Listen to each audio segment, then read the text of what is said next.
Flash fill के लिए यहाँ ये ऑप्शन होम मेन्यू में फिल और इस जगह दिया हुआ है। इसके लिए मैं शॉर्टकट की आपको समझाता हूँ किस तरह से यूज़ होगी।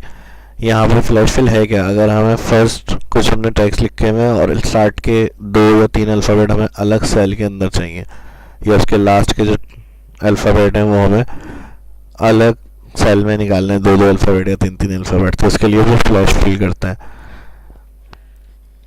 इसका तरीका ये होगा कि आपने स्टार्ट के, जैसे आप फर्स्ट सेल के स्टार्ट 2 अल्फ़ाबेट बता रहे हैं, उसी के जो बाद वाले कॉलम, पूरे कॉलम में जो टैक्स हैं उसके 2 सेल हमें 2 अल्फ़ाबेट इधर चाहिए। तो इसके लिए पहले फर्स्ट 2 अल्फ़ाबेट लिख लिए, कंट्रोल एंटर करें और फ्लैश फिल अप्लाई के लिए कंट्रोल ई। जहाँ तक कॉलम में आपके फर्स्ट नाम टाइप हुए हैं वहाँ तक दूसरे कॉलम में जहाँ फ्लैश फिल अप्लाई किया है 2 अल्फ़ाबेट इस तरह से आ जाता है आपके। नेक्स्ट वीडियो में मिलते हैं, अपना ख्याल रखिएगा।